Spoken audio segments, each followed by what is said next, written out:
Hey everyone, today we are taking a little break from our normal investing focused content to bring you what we think is a really important conversation around modern day slavery and human trafficking. Today we're talking with Gary Haugen from IJM, or the International Justice Mission. IJM is a nonprofit 501c organization which is focused on human rights, law, and law enforcement. We think that this is just a really important issue that goes underlooked by a lot of people, and given our focus here at Good Soil on charitable giving, we're going to be giving a $10,000 donation to IJM. We'd encourage all of you to look into the mission, look into the nonprofit, and to give a donation if you can afford to as well. So without further ado, here is our conversation with Gary Haugen. All right. Hello, everyone. Welcome to our exciting interview we have with Gary Haugen, founder of IJM, International Justice Mission. I'm very excited to have you on here, Gary. Our investment business is a small hedge fund, but we've pledged in our as part of our business in our offering memorandum and prospectus that at least half of the fees we generate net of expenses goes to charity, because I think it's important to try to be charitable for those who've benefited the most in capitalism in the world we live in and so forth.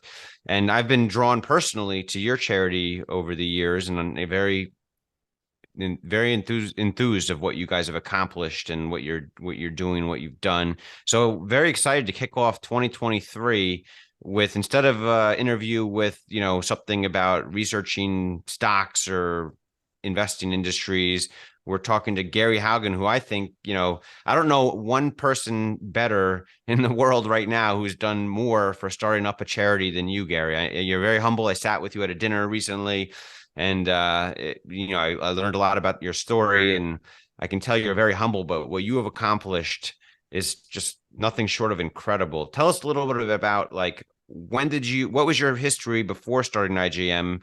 What got you the idea to start it, and what year did it start, and how big is it now, I guess? Well, thanks, Emmet. Thanks for having me on your podcast. This is fun, Matt. Great to be with you as well, and great to be with your audience. And don't shortchange my sort of stock picking capability here, maybe too. So if you have questions in that regard, at the end of this interview, usually we ask people at the end of our interviews, what charity did you pick and why? I think at the end of this interview, we should ask you, what stock did you pick and why? 100%. Yeah. That will increase people's appreciation for your actual expertise and guidance in the matter. But IJM started in 1997. Total startup story. I was employee number one in April of 1997. I'd been a federal prosecutor at the U.S. Department of Justice. So I grew up in California. My wife was from Seattle. We came out here right after I graduated from law school, and I started a job with the U.S. Department of Justice in the Civil Rights Division. So I started out at the Department of Justice focused on police misconduct cases. I joined the department just a few months before the Rodney King beatings in LA, and wow, when there was this tremendous focus again upon problems of police misconduct. And so that was my focus at the U.S. Department of Justice. I loved that work. I love that we live in a country where we have robust policing, because I totally believe in law enforcement and policing. It's the toughest job in the world to do, but human beings do it. So if you don't watch it really carefully and how that power is being used, it can go badly. So I love the fact that I had sort of this job in the United States of being part of that system of making sure that we have great law enforcement. We also are protecting the most vulnerable. Then in 1994, I went to Rwanda to be the director of the UN's genocide investigation in 1994. Now, that's a strange thing to do or to be sent to do. I had some experience overseas in human rights casework around the world. I'd lived for a time in Africa. I had done some work with mass graves before in Southeast Asia. So when the genocide took place in 1994, the way the UN works is they don't have a standing staff of investigators for these mass atrocities. And so they take contributions from governments around the world. And so the U.S. government contributed me to go be part of the investigation right after, a few weeks after the end of the Rwandan war and genocide. And so I went over there where there were still just hundreds of thousands of corpses just laying out in stadiums and churches and schools. And wow. So what was the cause for that genocide again? I recall when I was a kid learning about that, but I don't really remember. Exactly. Yeah, there's this little tiny country that few of us had really heard of in the middle of East Africa called Rwanda. And the country had this traditional ethnic divide that the Belgian colonial powers had really exacerbated between the Hutus and the Tutsis. And the majority of the population were Hutus, the minority were Tutsis, and the Tutsis were sort of the favored minority that the Belgian colonial rulers sort of favored. And so you had decades and decades of resentment on the part of the Hutu majority against the Tutsis. So when majority rule comes in the late 1950s, 1960s, then the Hutus have the power, and they, carry out these occasional pogroms of slaughter against the Tutsis. The Tutsis flee to the neighboring countries of Uganda, and at that time it was Zaire, and they set up these rebel armies. And over time, there's just a lot of agitation, and then the UN set up a sort of peacekeeping force in there to try to bring the parties together. But then the president of the country, Habyarimana, was murdered. Well, his plane was shot down just as it was landing in the capital city of Kigali. And this then unleashed the extremist Hutu forces to carry out their plan of really a genocide against the Tutsi minority. So about 800,000 people, Emmet, were murdered in about 8 weeks' time. Wow. And almost all the killing was done in stadiums and schools and churches because the Tutsis ran to those places for sanctuary. And what they ended up doing is really just concentrating themselves in a few places. And then the Hutu mobs would wade into them and hack them all to death. And so when it was over, and it ended because that Tutsi army from Uganda actually was victorious in invading, kicking the Hutu government and the extremists out of the country into what's now the Democratic Republic of the Congo. And so that's when the Kagame government, which now still rules Rwanda, came to power, dominated by Tutsis. And so when it was all over, the UN wanted to do an investigation to try to bring the leaders of the genocide to justice. Because the other terrible thing is that the rest of the world just totally stood by and let the genocide happen. Hundreds of thousands of people just murdered week after week after week. And it's a peculiar circumstance, Emmet, because there aren't very many circumstances like this in which the world knows this is going on. It has the capacity to stop it, but chooses not to. Sometimes you just don't know, like, what's going on in there. We can't tell. It's terrible, but we're not sure. Or we know, but this is North Korea or something, and so there's nothing we could actually do. But in Rwanda, we knew we could have stopped it as an international community, but it was a total failure of compassion to engage. So this is a very formative experience for a certain generation, to see the way, even when we know there's terrible things happening to humans in the world and we could stop it, it doesn't mean humans will actually step up and do it. So that had a big impact on me. Wow, I'm sure that must have been incredible to witness or investigate it on the ground, and I'm sure it was very formative for you in your next steps. So continue on with it was, because one of the things that manifested to me is how especially terrible and devastating the problem of violence is amongst the poor. Because when you think of the global poor, right, you're going to think of all kinds of problems. They're probably threatened by hunger and disease and lack of shelter and lack of fresh water. And we can all think of, oh, here's how we can help provide food security. Here's how we can help provide fresh water and medical care. And in Rwanda, which was a underdeveloped country, it had received a lot of aid over the years in those categories of things. But the problem is, what happens when the guys with machetes show up? The way that violence can just devastate all of that attempt to try to help the people in poverty. And so this was when I was seized by the problem of violence against the poor. Yes, I knew great organizations, and my wife and I would support them that would deal with food and disease and medical care and unemployment or lack of education.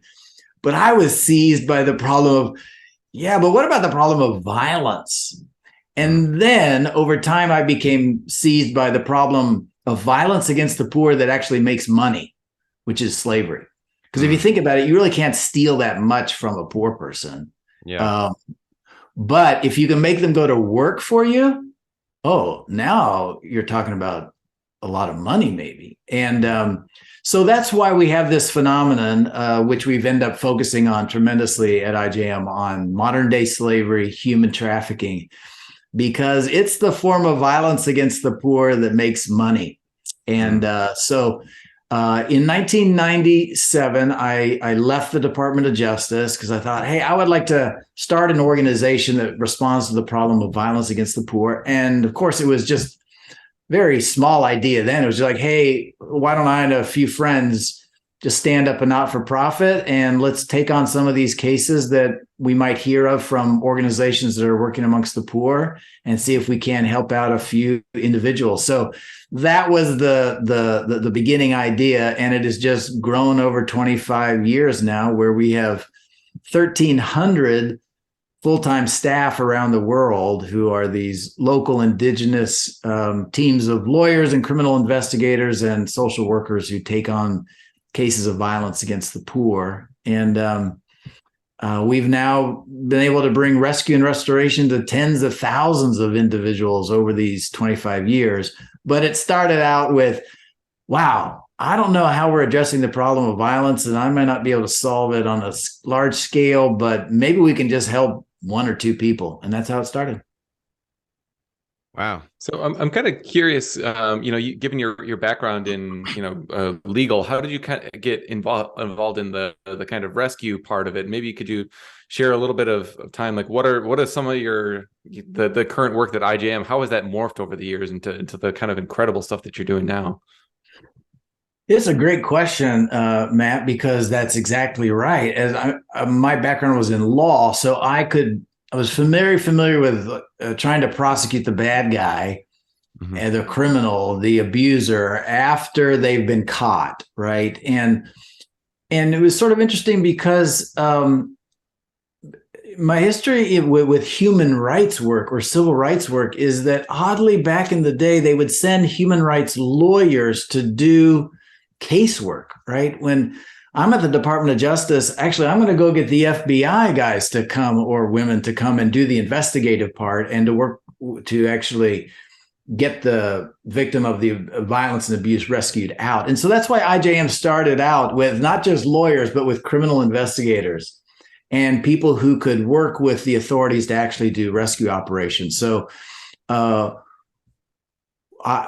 that was the early vision of IJM, is that we would combine civil rights lawyers and law enforcement capacity to work together with local authorities to rescue people out of these circumstances of horrific abuse. But again, you always have to have the cooperation of local government to be able to do that, because we don't have authority.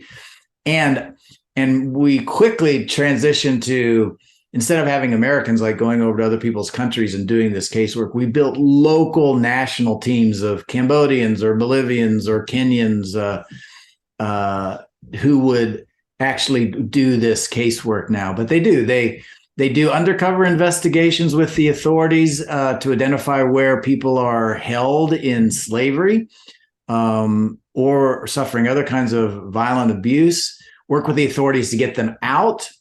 Then we get them to really quality restoration and aftercare for healing and restoration. and then we work with the authorities to bring the perpetrators to justice. And then how that has evolved over time is now, after 25 years, we found that, well, you can actually leverage all that you're learning working inside that justice system to transform it so it can actually start to do this on its own. And so that's what we're focused on now, is both that individual rescue operations, but also then how can you turn that into a sustainable working justice system that prevents these things from happening in the first place. That's interesting.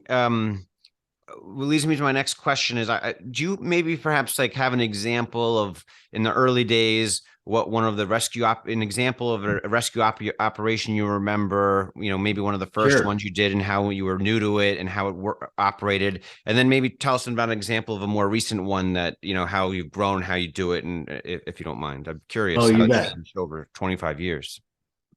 Yeah. So one example would be a set of rescue operations we did in Cambodia. So this would have been almost exactly 20 years ago.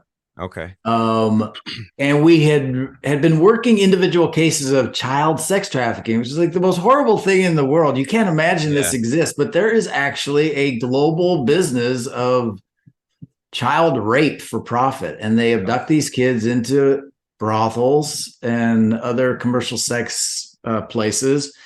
And for paying customers, they will come and be able to just rape and assault them. And so ground zero of this child sex trafficking seemed to have been the country of Cambodia in the late 90s, early 2000s. And so we heard that there was this place outside Phnom Penh where we were told there was just hundreds of kids on open sale to foreign pedophiles and sex tourists. And Cambodia was still coming out of sort of the post-genocide chaos and dysfunction. And so it was a place of very poor governance, right? But almost always these stories are exaggerated, right? You actually send investigators over and you're like, oh, well, that's not true. This was true.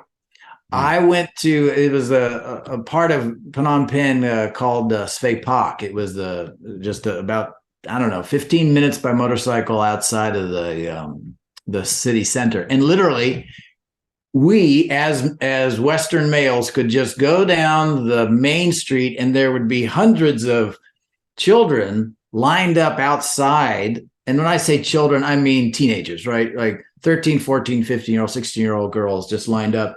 And so all these sick Westerners would go and buy sex from the pimps of these kids. But if you went into the back rooms of these brothels, like I and the other investigators would do, I remember stepping into a room where I was presented with about a dozen kids between the ages of 5 and 10 years of age. Wow. Who were being offered to pedophiles, obviously. And there was nothing really hidden about it. I mean, they weren't on the street. You actually had to go inside, but that was the level. And so that was the kind of thing you could find in Mumbai in India, and you could find in a few other places around the world, just sort of this very open and massive business of child sex trafficking. And so when I would say rescue operations, one of the things you would have to do is we would bring the video evidence of this going on and actually videotaping negotiations over sales of these kids, right? And then take it to the authorities and say, okay, here's where it's going on and here's what's happening. But that's when you need actual cooperation from the government. But in many of these settings, the government is actually making money off of this. They are being paid to protect it.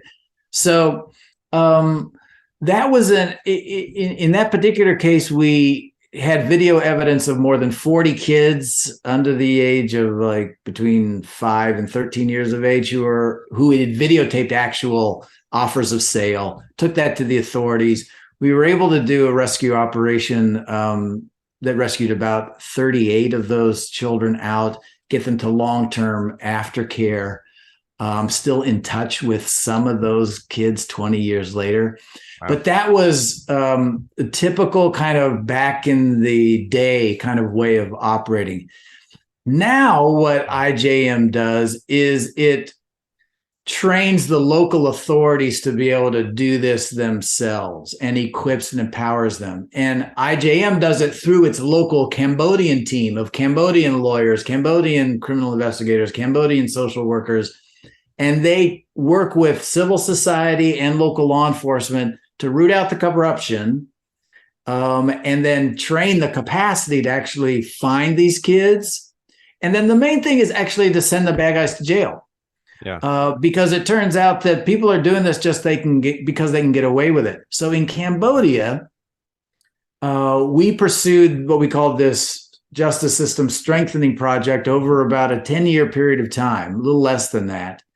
And outside experts were able to document a more than 80% reduction in child sex trafficking across the country of Cambodia, simply because two things.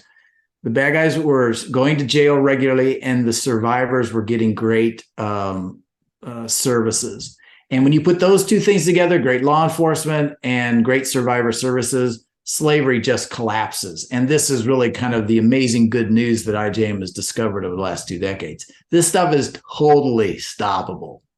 Great news. I mean, makes total sense. Like before, if there's no fear of going to jail, basically for creating these quote unquote illegal, rings of prostitution and slavery, then the people are going to do it because, they're not going, there's no bad consequences. But if you can get the authorities, to enforce the consequences, then all of a sudden the people are like, I'm too scared to try to do that business. I'll do something else. Right. Right. And it's amazing because you'd think slavery in the 21st century, like there's no chance that's happening. Right. But the latest global slavery index indicates that there's about 50 million people in our world held illegally in slavery. 50 million. 50 million. And, that's, more than 10 times the number of people who are held in slavery in the U.S. at the beginning of the Civil War. And so it's on a very large global scale, but it exists simply because the laws are not enforced. It happens on a large scale because, just as you described, people can get away with it. And the thing is, economic crime is extremely elastic to risk, because they're doing it not because they're looking for something hard to do. They're looking for something easy to do that will make money. And so they'll do it until it becomes too risky, and especially the risk of going to jail. Yeah. And so most of this modern day slavery is entirely crime of opportunity. And what we've shown over and over again now is that you can reduce it by between 50 and 85% in a few years' time if you just create great law enforcement that enforces the law and you provide great services to survivors. So Gary, I'm curious, like, what are the different categories of the slavery right now? I mean, the sex trafficking seems to be a pretty obvious one, but are there other kind of less obvious categories? I mean, I know Qatar was in the news with the World Cup lately with some kind of forced labor situations there. Are there other categories that we just are not familiar with, or that the common person who doesn't think about this on a regular basis just is not thinking about?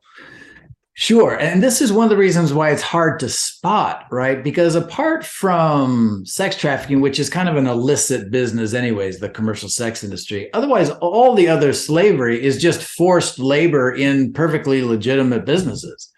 But it takes place overwhelmingly in commercial enterprises that use a lot of very manual labor, low skill manual labor. So the largest numbers of forced labor slavery you're going to find in brick factories and rice mills and rock quarries and plantation, agricultural work, domestic service, fishing boats, where you just have a lot of manual laborers. And if you were to look at a one of these common enterprises or compounds where the business is going on, it would be indistinguishable from one where there's slavery being used as the labor model and one where there's free labor in terms of what the activity actually is.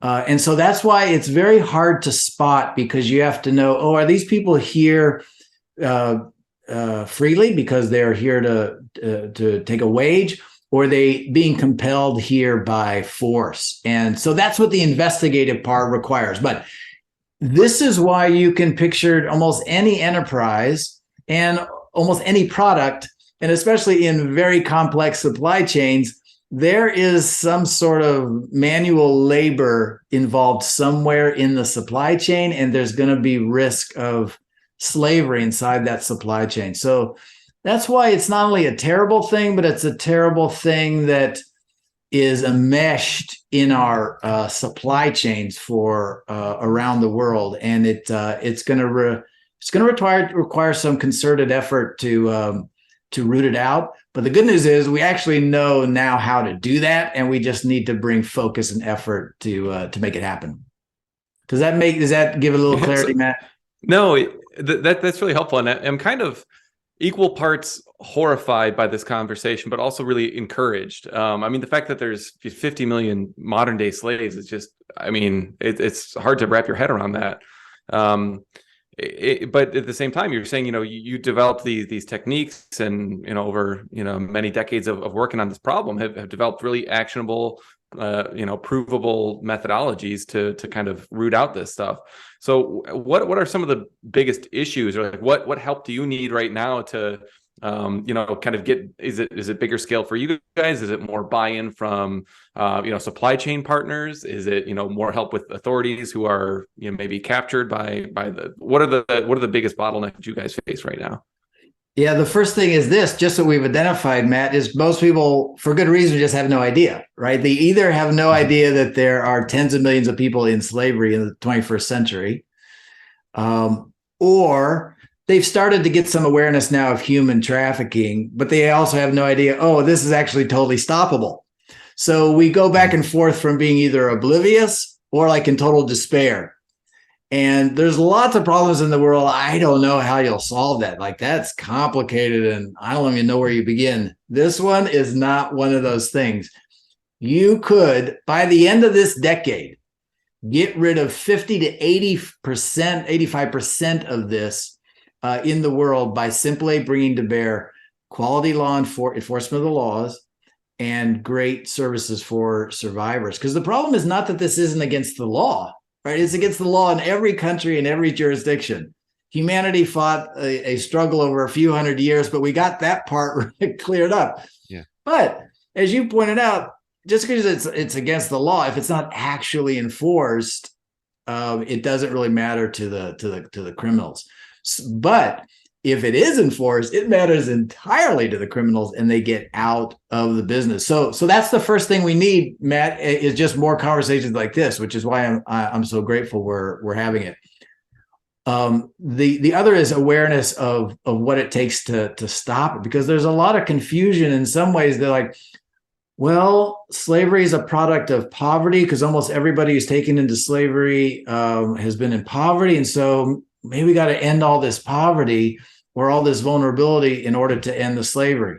And that impulse is reasonable. There is a lot of vulnerability. There's a reason why they pick on one person instead of you and Emmet to go after to try to enslave, right? Because there are people who are in vulnerable situations. But it turns out in all of these jurisdictions in which we've reduced slavery by between 50 and 85%, there hasn't been any reduction in poverty. What there's been is a reduction in the incentive of the criminals to do this crime because they don't want to go to jail. So sometimes people just don't know that you don't have to wait to solve all the social vulnerability and poverty problems in the world before you could actually get rid of almost all of this crime of opportunity. So that kind of awareness. Then it's also just the political will to actually take this on, because governments need to partner in doing this. And you can picture this, who's being enslaved? Again, as we said, it's the most marginalized people. So governments aren't highly incentivized to prioritize law enforcement. It only affects the most marginalized people. So where's the voice going to come to say, no, governments, you got to really prioritize this? One of the most powerful voices that has emerged with such clarity is the business sector, especially in the developing world where there is the highest levels of prevalence of this kind of trafficking. Mm-hmm. The people governments care about the most, honestly, it's not really the human rights advocates. Honestly, it's really not the State Department so much. It's the commercial sector. And they want to keep business engaged in their economy. And so if the business sector starts to say, you know what, we love being part of your economy here, we love being part of economic growth, but gosh, we're going to be bearing a lot of this reputational exposure of somebody finding forced labor in our really complicated supply chain. So could you please do us the favor of actually enforcing your laws vigorously? And here's IJM to companion with you in helping you do that. That is an incredibly explosive thing that has emerged on this era, in this era that is, I think, going to be a game changer, because we need governments to shift to the political will to prioritize this fight, because they get busy with a lot of things. Why should they take on this? Well, because the corporate sector starts to say, you know what, this is creating exposure for us. And now there's a partner, IJM, that has a 25-year track record of actually empowering and equipping local governments to be able to do this well. So there's all the ingredients for this.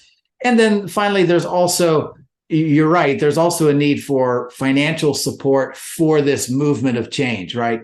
Because the math is pretty simple. The people in slavery are not able to sort of like fund their own advocacy and fund this movement in the commercial sector, the movement within justice systems. So IJM is one of those vehicles that can push this kind of transformation along, but it requires financial support, and so that's a big way for everybody to participate in the struggle as well.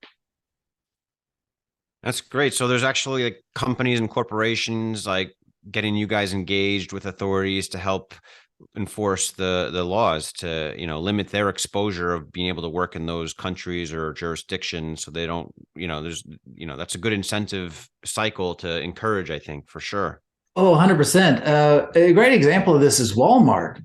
Fascinating. We had some conversations with them because they were getting some criticism for forced labor in the supply chain for fish that we would buy at fish sticks at the I know how many fish sticks you buy, Emmet, and yeah. And it turns out most of that fishing comes from Southeast Asia, and there's evidence that there's a lot of forced labor in that, and so Walmart engaged with us about trying to help clean up their supply chain in that, and they were very earnest about it. And we said, for sure we can help engage about that, but we're going to, and you are, particular Walmart, going to be working completely uphill if you're operating in economies, in jurisdictions where the government doesn't bother to actually enforce the laws against this. Whereas the big thing you can do to help yourself, Walmart, is to go particularly to the Thai authorities and say, hey, we love being part of the Thai economy here, but it would really help us if you prioritize your enforcement of laws against forced labor in the fishing industry. And here's IJM that will help you do that. Prevalence studies had shown that about a third of the labor in the fishing industry had been trafficked. And so Walmart was able to go to the authorities and engage with it and then say, hey, here's IJM to help partner with that. And now we're in a process of seeing very now vigorous enforcement that is completely changing the calculation. And I think we're going to see a similar collapse of forced labor in the commercial fishing industry as a result. So we have partnership with Target and other large retailers and businesses, because this is the new frontier of bringing to bear actually the positive influence of the corporate sector on behalf of those that have a weaker voice in the economy. That's great. And you've referred a couple of times to the kind of the second piece of like the humanitarian aspect of all of this is sort of like getting the people into kind of recovery mode that grew up in forced labor. They don't know any other way. Many of these people, I've heard stories at the dinner in India. There's a big deal in India right now. It's particular, lots of people growing up in forced labor situations. They don't know anything else. They don't even know their own age. In one story you shared, there was guys that were like grown men who knew how to speak, but they didn't even know how old they are, but they're like just grow up in this forced labor situations. And how do you get those people kind of like transitioned to, the civilized society you and I know, when all they know is the forced labor? How does that work? That must be very hard. That's a whole different undertaking, in a way. It is, and that's why I appreciate the question, because remember we said slavery collapses when you have two things. Yes. You have great law enforcement and great survivor services. This is critically important for a variety of reasons, but because of what you said, that someone who's been traumatized by slavery and held in slavery doesn't emerge out of that circumstance now really well equipped for taking on independent life. And so IJM over the decades has always ensured that everyone that is brought out of places of slavery is connected to an aftercare program that's actually measured as to whether or not it keeps them from ever being re-trafficked, and actually allows them to live thriving, independent lives. And it turns out this is, as you said, this is actually hard to do. It requires a tremendous investment. But if you bring high quality aftercare, we have success rates of more than 90% over years and years and years of longitudinal tracking of these survivors. So it's necessary, but it's totally possible. And this is also where investment is really important, and where generous kind of sharing in helping these survivors of slavery and trafficking actually come to thrive. Because then the huge payout of that is the survivors themselves become the leaders of the movement fighting trafficking. Huge dividend. You think of the most powerful advocates against slavery in history, it's people like Frederick Douglass, right, who brought the moral authority of their own personal experience and this incredibly clear, powerful articulation of how terrible the problem is and of the moral urgency of addressing it. Well, now IJM, you can imagine, has rescued tens of thousands of people out of this and provided them with a way of coming to powerful restoration. So now we have a connection to tens of thousands of survivors who are becoming leaders in their communities in the fight against trafficking. So this is another reason why this is so doable, is it's a virtuous cycle, which by the more successfully you address this, the more leaders, survivor leaders you produce inside these communities, and they carry the momentum and strength of this movement on their own. So this is one of the most hopeful aspects of it, but you're right to emphasize it takes investment, right? You can't just assume, okay, we rescued people out of slavery, then it's all going to go well. That is not the case. Yeah. Nor can you despair that, oh gosh, they've been traumatized and crushed as humans for years and years, so there's no hope. That's not true either. And so once again, it's seizing this incredible opportunity to help people in their moment of most desperate need to be able to see freedom, but then also be able to empower them into the place of leadership that they are actually very capable of carrying. Yeah.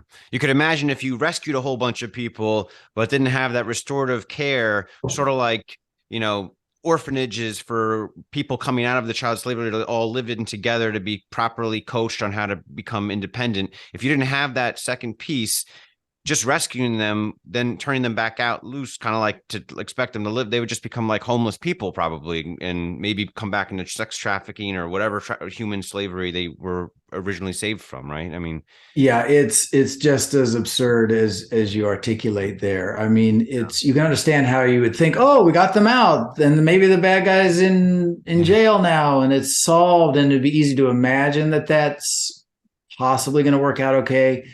But it's not. And so, yeah, from IJM's point of view, it's indispensable that we companion the rescue from slavery and the seeking of justice with high quality restoration and aftercare services.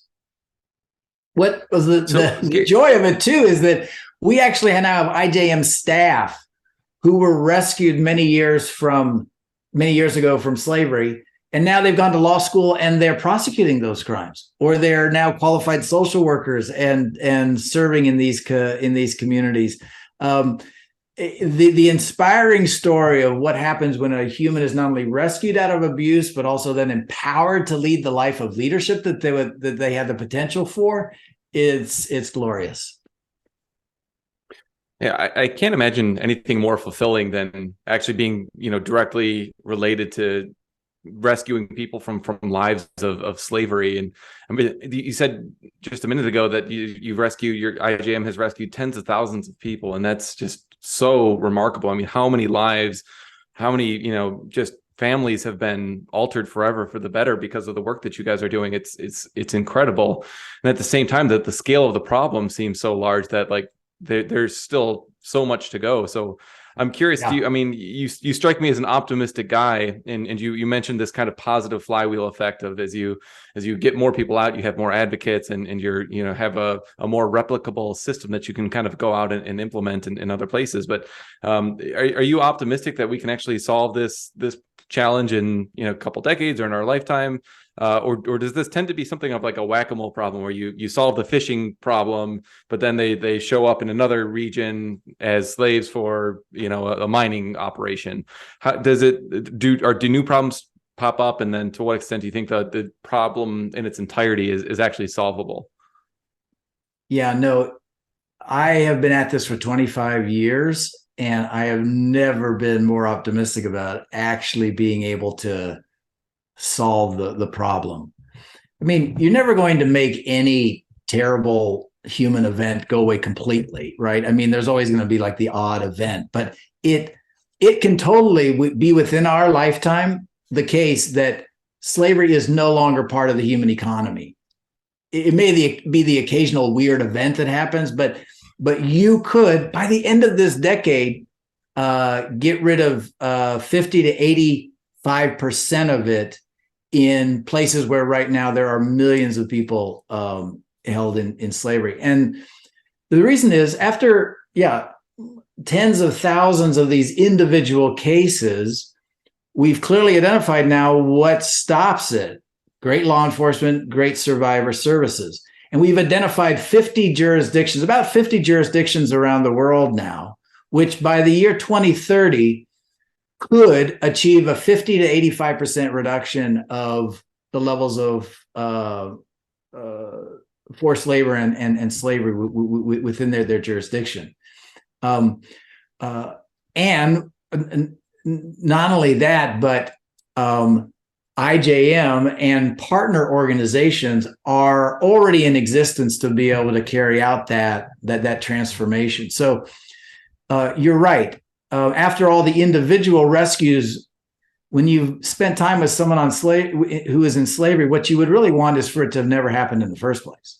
Mm-hmm. And so that is what IJM is focused on now, is where can we go in the world and actually measurably reduce slavery by between 50 and 85% by the end of the decade. And we have found a number of identifiable jurisdictions where that's possible. So it is going to just take an awareness effort that, hey, there's millions of people suffering from slavery. It's totally stoppable, but it takes our focus. It takes our focused attention and investment. So yes, I think our kids will be able to. I've got I'll be in a place with grandkids rather than you guys, but like where your kids will be able to tell their kids a story about, yeah, there used to be slavery in the 21st century. And there used to be millions of people, and we would never really know if our clothes or our food or something else somehow didn't have some slavery in it. But we don't actually need to worry about that anymore, because everywhere around the world, not only is this against the law, but the laws are enforced. And if anybody is ever abused in this, they get great survivor services. That would get rid of virtually all of the modern day slavery in our world. Yeah. And I think what I sort of underappreciate is when you mention the statistic of like, yeah, we've, saved tens of thousands. That doesn't even count the perhaps millions of people, or, that you have deterred from becoming enslaved because you've stopped that economic cycle in that jurisdiction or that country. Right. So that's where the secret sauce is that you're kind of going to now, is stopping that cycle in those places, those jurisdictions where you can have that effect, with the help of corporations or the local law enforcement or whatever it is, get that cycle, that economic cycle to stop, right? It doesn't necessarily, that's where you could get the most, bang for your buck, so to speak, on stopping it, right? Exactly. This is the beauty of criminal deterrence, right? If you think about the carpool lane, yeah, like how many people are in the carpool lane if no one ever gets a ticket for it? Mm-hmm. Like, honestly, all three of us are in the carpool lane, like, because we're in a hurry, right? And, we try to be good citizens, but we're in a hurry. So, yeah, we're all going to be in the carpool lane. How many people are in the carpool lane after like a month of handing out $600 tickets for that? Yeah. It's like, I'm out, right? I'll be late. it turns out you didn't need to ticket everybody who was going to be in the carpool lane. You just needed to ticket a few of our neighbors, and the word gets around. It's like, all of us are out of the carpool lane now. Yeah. And it's totally a similar thing here. Again, let the numbers sink in. Mm-hmm. You can have a 50 to 85% reduction in slavery and trafficking within these jurisdictions on the basis of just a handful or relatively small set of successful convictions, because the word gets out, they're not going to let us do this anymore. And they were only doing it because it was possible and it was easy. So it sounds like magic, but it kind of is.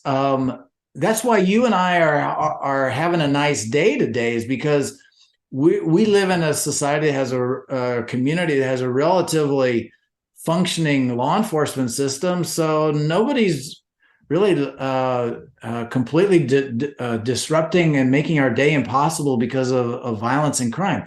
Well, if there wasn't a functioning justice system around us, you'd be having a really bad day today. Yeah.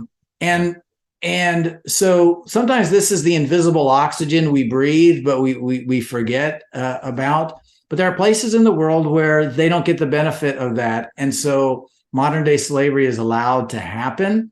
But 85% of that is pure crime of opportunity. It goes away as soon as there's a reasonable amount of risk. And now we have the tools to be able to bring that level of risk and to bring that level of care to the survivors. Yeah. One question I wanted to ask you about, I don't know if you've thought about this yet, but Matt and I are huge, Tesla fanatic investors and Elon Musk fans, and SpaceX, which is a big part of what Elon Musk is doing. And we know all about what they're doing and stuff. Well, there's this thing called Starlink. I don't know if you've heard of it, that SpaceX is starting up. It's like satellite internet that comes from satellites, constellations. And so you can get the internet anywhere in the world now because of Starlink. And they're kind of in the ramping up phase, but very soon, the next 1 or 2 years, I mean, already anywhere in the world you can do it, but they just have a certain amount of load capacity or something. But very soon you'll, everywhere in the world, in all these communities that previously haven't had, wireless access to internet very easily or at all, everyone will get basically close to free access in the most marginalized communities, I would imagine. And so do you think that kind of changes the game in some way when everyone on the planet has the ability to communicate or see that it get more transparency of information through the internet? Or do you think that there will still be certain communities or marginalized people that are kind of held, in slavery and not allowed to look at a phone or use a phone or whatever? But I would imagine a lot of people that otherwise wouldn't have will now have access to these to information that they wouldn't have had. Do you think that's going to change the game in some way in the next decade too? I think it offers an opportunity to totally change the game. But it's like so many of these things, it's just an opportunity. It actually has to be converted into a reality. So the way this works is just as you said, the reason people in poverty suffer this kind of violence and abuse in trafficking and slavery is because they're hidden from the rest of us, right? And that's why the criminals hide it also, because they know that if they just did this openly with everybody, they would get in trouble. Yeah. And so technology's capacity to bring transparency into these otherwise previously hidden circumstances is transformative. We use technology all the time now in ways that were totally impossible just a few years ago. Like those investigations that we did in Cambodia 20 years ago without smartphones, right? Now you can. It's so much easier to find people. It's so much easier to contact the relevant authorities, to move the information around, to track the bad guys. So I do think that giving those who are poorest and most vulnerable access to these tools of information is one of the completely transforming elements to the future fight. But it always depends upon, does that information actually then end up making its way to human beings that care? Because that's what go back to Rwanda or into the genocide. Like, actually people knew and they had the power to stop it, but it doesn't mean that they did. It's going to take that extra step of prioritizing the attention and the compassion to actually respond to the information. And that's the stuff that technology won't bring on its own, right? But it will bring access to more information than ever about where the people are who are suffering and hurting. But then the challenge becomes a human one of character, right? Do the humans then step up with the technology tools and actually care and take the steps that they can to relieve the suffering of those who are hurting? Yeah.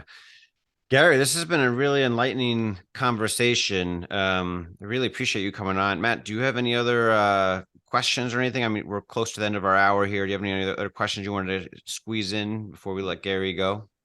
I want to respect Gary's time, but I do want to hear what's your stock pick, Gary? We got to circle back to that. No, you didn't. That would be like the worst thing you've ever done on the podcast. And I'm sure you have regrets for your podcast, but you don't need this regret of like asking Gary for